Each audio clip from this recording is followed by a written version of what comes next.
আসসালামু আলাইকুম বন্ধুরা, কেমন আছেন? আশা করছি সকলেই ভালো আছেন।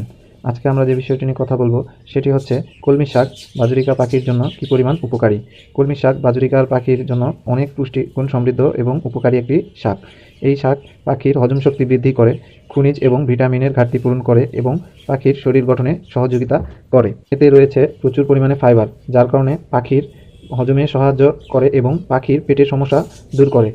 এই শাকে ভিটামিন থাকার কারণে ভিটামিন এবং খনিজ থাকার কারণে পাখির যাবতীয় ভিটামিনের অভাব পূরণ করে, সেই সাথে পাখির শরীরের বৃদ্ধিতে সাহায্য করে। এই শাকটি পরিবেশনের কিছু নিয়ম রয়েছে, যেমন এই শাকটি সপ্তাহে 2 থেকে 3 দিন পরিমাণ মতো পরিবেশন করতে হবে। হ্যাঁ, তবে পাখির বাচ্চা থাকা অবস্থায় শাকটি না দেওয়াই ভালো। বাজার থেকে এনে সরাসরি শাকটি পাখিকে খেতে দেওয়া যাবে না, কারণ শাকে অনেক সময় কীটনাশক এবং বিভিন্ন রোগ জীবাণু থেকে থাকে, যার কারণে পাখি অসুস্থ হয়ে যাওয়ার সম্ভাবনা থাকে। সেজন্য বাজার থেকে এনে অন্তত 10 মিনিট পানিতে ভিজিয়ে রেখে ভালোভাবে পরিষ্কার করে একটু শুকিয়ে তারপরে পাখিকে পরিবেশন করুন। এই ছিল আজকের মতো। দেখা হবে পরের কোনো ভিডিওতে। সেই পর্যন্ত ভালো থাকবেন, সুস্থ থাকবেন। আমাদের পেজটি ফলো দিয়ে সাথেই থাকবেন। ধন্যবাদ।